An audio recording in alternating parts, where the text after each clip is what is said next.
जय जगन्नाथ दोस्तों मु विशेषागर स्वागत करछि मोर आध्यात्मिक चैनल वंदना को। फ्रेंड्स आज आम कथा हेबा प्रेम और मोह मध्य पार्थक्य कौन। एक कथा भगवान श्रीकृष्ण महाभारत रे कहते जेतेले महाभारत युद्ध रे चारिआडे पता रहीगला गुरु द्रोणक पुत्र अश्वत्थामा मरीगला। गुरु द्रोण बहुत रागिकी समस्त मारिया को आइथिले।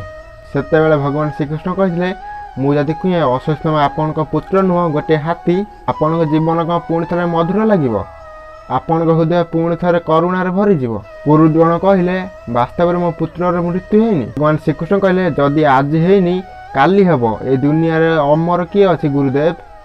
वास्तव होची आपणक सुख दुख आपणक आशा निराशा ज्ञान अज्ञान आपण खाली पुत्र कौन आपणक जीवन रे आउ किसी मूल्य नहीं।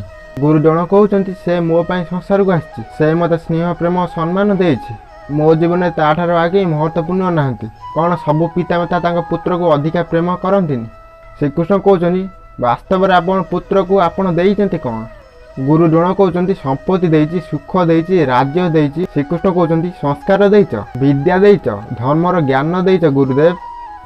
मु मानुची अर्जुन तथा अंगराज कर्णक भली समस्ते महान योद्धा हो पारिबेनि किंतु आपण आपणक पुत्र को उचित निर्णय नेबार शिक्षा दे पारिथांते। गुरु द्रोण कहते मु मो पुत्र को संसार सब सुख देवार इच्छा रखुली मु मो पुत्र को बहुत स्नेह प्रेम भल पावा दे थाए वासुदेव। श्रीकृष्ण कहते ना गुरुदेव प्रेम तो उन्नति दे थाए उचित अनुचित ज्ञान दे थाए। वास्तव में या प्रेम नुह आपण मनर मोह।